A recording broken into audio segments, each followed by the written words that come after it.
노예 의지론 4. 하나님의 미리 아심, 예지의 필연성에 대하여. 기독교의 개요에 있어서 또 하나의 항목은 하나님이 어떤 것을 우발적으로 미리 아시는지 아닌지, 또 우리는 모든 것들을 필연에 의해 행하는 것인지 아닌지를 아는 것이다. 이에 관한 지식도 당신은 다른 모든 불경건한 자들과 마찬가지로 비신앙적이고 무익하고 헛된 것으로 묘사한다. 실제로 마귀들과 저주받은 자들도 그것을 가증스럽고 혐오스러운 것으로 묘사한다. 당신은 가능한 한 그러한 문제들을 피하는 것이 현명하다.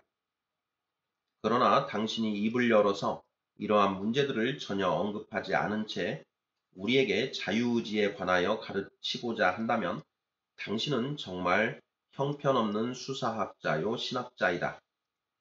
나는 당신의 숫돌처럼 행동할 것이다.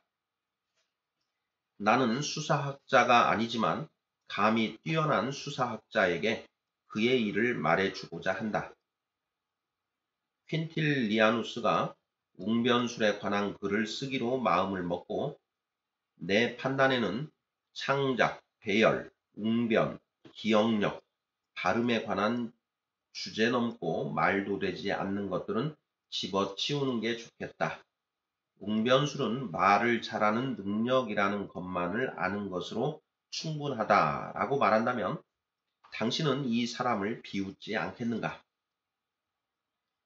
그렇지만 바로 그와 동일한 방식으로 당신은 먼저 자유의지에 관한 글을 쓰려고 마음을 먹은 다음 당신이 바야흐로 쓰고자 하는 바로 그 주제의 모든 실질적인 내용과 모든 구성 부분들을 저술해서 빼버리고 있다. 왜냐하면 당신은 사람의 의지는 무슨 능력을 지니고 있으며 하나님은 무엇을 하며 하나님은 필연적으로 미리 아시는가를 알지 않고는 자유의지가 무엇인지를 알 수 없기 때문이다. 분명히 당신의 수사학자들은 어떤 주제에 관하여 말하고자 하는 사람은 먼저 그것이 존재하는지를 말해야 하고 다음으로 그것이 무엇인지, 그 구성 부분들이 무엇인지, 무엇이 그것에 반대되며 연관되며 비슷한지 등등을 말해야 한다고 가르치지 않는가. 그러나 당신은 가엾은 자유의지로부터 이 모든 유익들을 박탈해 버리고 첫 번째 것, 즉 그것이 존재하는지에 관한 것만을 제외하고는 그것과 관련된 단 하나의 문제도 해결하지 않는다. 그리고 우리는 바로 그 점에 대한 당신의 논증이 얼마나 가치 없는가를 보여줄 것이다. 그럼으로써 나는 이처럼 자유의지에 관한 형편없는 저작을 결코 본 적이 없다. 사실 궤변가들은 수사학적 기교에 관하여 무지하지만 당신보다 이 주제에 관하여 한층 더 잘 논증한다. 왜냐하면 그들이 자유의지를 다룰 때 그들은 그것과 관련된 모든 문제들, 그것이 존재하는지, 그것이 무엇인지, 그것이 무엇을 하는지, 그것이 어떻게 존재하는지 등등을 해결하려고 하기 때문이다. 비록 그들도 그들의 목적을 달성하는 데 실패하긴 하지만 그러므로 나의 이 책에서 나는 당신이 내게 정확히 자유의지가 무엇을 할 수 있으며 무엇을 하는지를 말할 때까지 당신과 모든 궤변가들을 못살게 할 것이다. 그리고 나는 당신이 자유의지론을 간행한 것을 후회하도록 당신을 괴롭히고자 한다. 그러므로 하나님이 아무것도 우발적으로 미리 아시는 것이 아니라 자기 자신의 변치 않고 영원하고 한치도 어긋남이 없는 뜻에 따라 모든 것들을 미리 아시고 의도하신다는 것을 그리스도인들이 아는 것은 근본적으로 꼭 필요하고 건전하다. 이 폭탄은 자유의지를 납작으로 만들고 산산이 부숴버린다. 그러므로 자유의지를 강하게 주장하고자 하는 자들은 나의 폭탄을 부인하거나 그것을 알아차리지 않은 척하거나 그것을 비켜갈 뭔가 다른 길을 찾아야 한다. 내 자신의 논증과 성경의 권위를 통하여 이 점을 확증하기 전에 나는 먼저 그것을 당신의 말을 빌어 말해보고자 한다.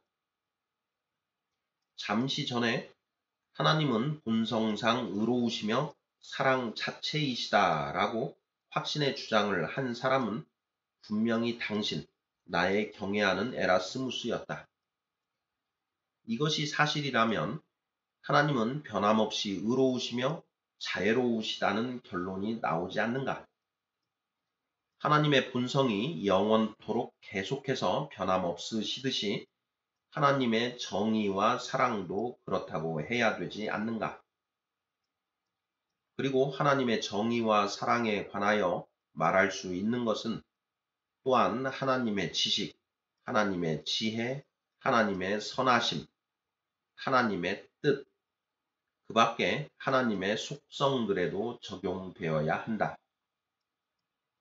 그러나 당신이 그렇게 하고 있듯이 하나님의 이러한 것들을 주장하는 것이 신앙적이고 경건하고 건전하다면 지금 당신은 하나님이 필연적으로 미리 아신다고 말하는 것이 비신앙적이고 무익하고 헛되다고 주장함으로써 스스로 모순에 빠져 있다고 느끼지 않는가?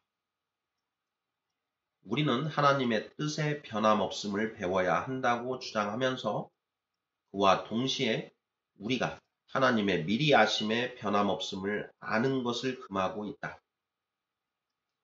당신은 하나님은 자신이 미리 아시는 것을 뜻하지 않거나 자기가 뜻하는 것을 미리 아시지 못한다고 생각하는가? 하나님이 자기가 미리 아는 것을 뜻한다면 하나님의 뜻은 영원하고 변함이 없다. 왜냐하면 하나님의 본성이 그러하기 때문이다. 이로부터 엄격한 논리에 의해 우리가 행하는 모든 것은 그것이 우리에게 변덕스럽고 우발적인 것으로 보일지라도 실제로는 하나님의 뜻에 따라 필연적이고 변함없이 행해지고 있다는 결론이 나온다. 하나님의 뜻은 반드시 이루어지고 방해받을 수 없다. 권능은 하나님의 본성에 속하기 때문이다. 그리고 하나님의 지혜는 자신이 속임을 당할 수 없는 그러한 지혜이다. 하나님의 뜻은 방해를 받지 않고 행해지는 것은 어디에서, 언제, 어떻게, 어느 정도까지, 누구에 의해 행해지는 것일 수밖에 없기 때문에 하나님은 미리 아시고 뜻하신다. 하나님의 뜻은 일이 정해졌고 그 일이 계속해서 존재하고 있을 때 그 뜻은 멈추는 그런 것이라면 모든 일들은 우발적이고 변덕 가운데 일어난다고 진정으로 말할 수 있다. 그러나 그 정반대가 실제로는 사실이다. 일은 존재하기를 멈추고 의지는 계속해서 존재한다. 어떤 것의 생성과 지속적인 존속이 우발적일 수 있는 것은 가능성의 한계를 훨씬 뛰어넘는다. 우리가 우리의 말에 속지 않도록 하기 위하여 우발적으로 행해진다는 것은 라틴어로 행해진 것 자체가 우발적이라는 의미가 아니라 그 일이 우발적이고 변덕스러운 뜻에 의해 행해진다는 것을 의미한다는 것을 설명해 두고자 한다. 그리고 우리가 어떤 행위를 우발적으로, 즉 우연히, 그리고 미리 생각함이 없이 행하지 않는다면 다시 말하면 우리의 의지나 손이 우연히 그리고 그것에 관하여 미리 생각하거나 계획함이 없는 양, 우리에게 닥쳐온 어떤 것을 처리하지 않는 한 그 행위는 우발적으로 일어난 것이라고 할 수 없다. 사실 나는 사람의 의지나 하나님의 뜻과 관련하여 정확하게 사용될 수 없는 일반적으로 널리 받아들여지는 필연이라는 용어보다 더 나은 용어를 우리의 논의를 위해 사용할 수 있기를 바랐다. 필연이라는 용어는 너무 거칠고 이 주제에 이질적이다. 왜냐하면 그 용어는 지금 논쟁 가운데 있는 견해의 한 부분이 아닌 어떤 종류의 강제, 의지에 반하는 그 무엇을 시사하고 있기 때문이다. 의지는 그것이 하나님의 의지든 인간의 의지든 선하든 악하든 아무런 강제 없이 마치 완벽하게 자유로운 양 그것이 원하거나 기뻐하는 대로 그것이 행하는 것을 행한다. 그렇지만 우리의 변덕스러운 의지를 다스리는 하나님의 의지는 변함없고 확실하다. 보에티우스가 요동치 않는 당신은 만물의 움직임을 주신다고 노래하고 있듯이 그리고 우리의 의지는 주로 그 부패함 때문에 스스로 선을 행할 수 없다. 그러므로 독자의 이해력은 그 단어 자체로 전달하지 못하는 것을 의도된 의미에 대한 자신의 지식으로부터 보충하여야 한다. 한편으로는 하나님의 변함없는 의지, 다른 한편으로는 우리의 부패한 의지의 무능력. 어떤 사람들은 그것을 변함없음의 필연이라고 불러왔지만 이 어구는 문법적으로나 신학적으로 결함이 없다. 이것은 궤변가들이 수많은 세월 동안 애써왔던 그리고 결국 실패하고 포기하지 않을 수 없었던 사항이다. 그들은 모든 것들은 필연적으로 일어나지만 결과의 필연에 의해서가 아니라 결과로서 일어나는 것의 필연에 의해서 일어난다고 주장한다. 이러한 구별을 통해 그들은 그들 자신의 승인의 취지를 분명히 하였다. 아니, 오히려 스스로를 속였다. 나는 이 구별이 얼마나 비현실적인가를 보여주는 것이 어렵지 않다는 것을 안다. 결과의 필연이라는 말을 통해 그들은 개략적으로 말해서 다음과 같은 것을 의미한다. 하나님이 어떤 것을 뜻한다면 그것은 존재할 수밖에 없다. 그러나 그렇게 존재하게 되는 그것은 스스로 꼭 존재하여야 하는 그 무엇은 아니다. 왜냐하면 오직 하나님만이 필연적으로 존재하고 그 밖에 다른 모든 것들은 하나님이 뜻하시면 존재를 멈출 수 있기 때문이다. 이것은 하나님의 행위는 하나님이 그것을 뜻하신다면 필연이지만 행해지는 바로 그것은 그 자체로 필연적인 것은 아니라고 말하는 것이다. 그러나 이러한 말장난을 통하여 그들은 무엇을 확증하고 있는가? 나는 이런 것이라고 생각한다. 행해지는 그것은 필연적이지 않다. 즉 그것은 그 자신의 본질적 속성에 있어서 어떠한 필연도 지니고 있지 않다. 이것은 바로 행해지는 그것은 하나님 자신이 아니라고 말하는 것이다. 그럼에도 불구하고 하나님의 행위가 필연적이거나 결과에 필연이 존재한다면 그것이 하나님이 아니며 그 자신의 본질적인 본성에 어떠한 필연도 지니고 있지 않다는 의미에서 그것은 필연적으로 일어나지 않는다는 것이 사실이라 할지라도 각각의 것은 필연적으로 일어난다는 것은 여전히 사실로 남는다. 내가 필연적으로 존재하게 된다면 나의 존재와 존속, 그 자체가 변할 수 있다는 것은 나를 괴롭히지 않는다. 내가 우발적으로 변할 수 있음에도 불구하고 나는 여전히 존재하게 된다. 따라서 모든 것들은 결과의 필연에 의해서가 아니라 결과로서 일어나는 것의 필연에 의해서 일어난다는 그들의 불합리한 공식은 단지 다음과 같은 것에 지나지 않는다. 모든 것은 필연적으로 일어나지만 일어나는 모든 것은 하나님 자체는 아니다. 그러나 그러한 것을 우리에게 말할 필요가 어디 있는가? 일어나는 것들은 하나님이거나 신적이고 필연적으로 존재하는 본성을 소유하고 있다고 우리가 주장할 어떤 위험성이 있기라도 한 듯이 말이다.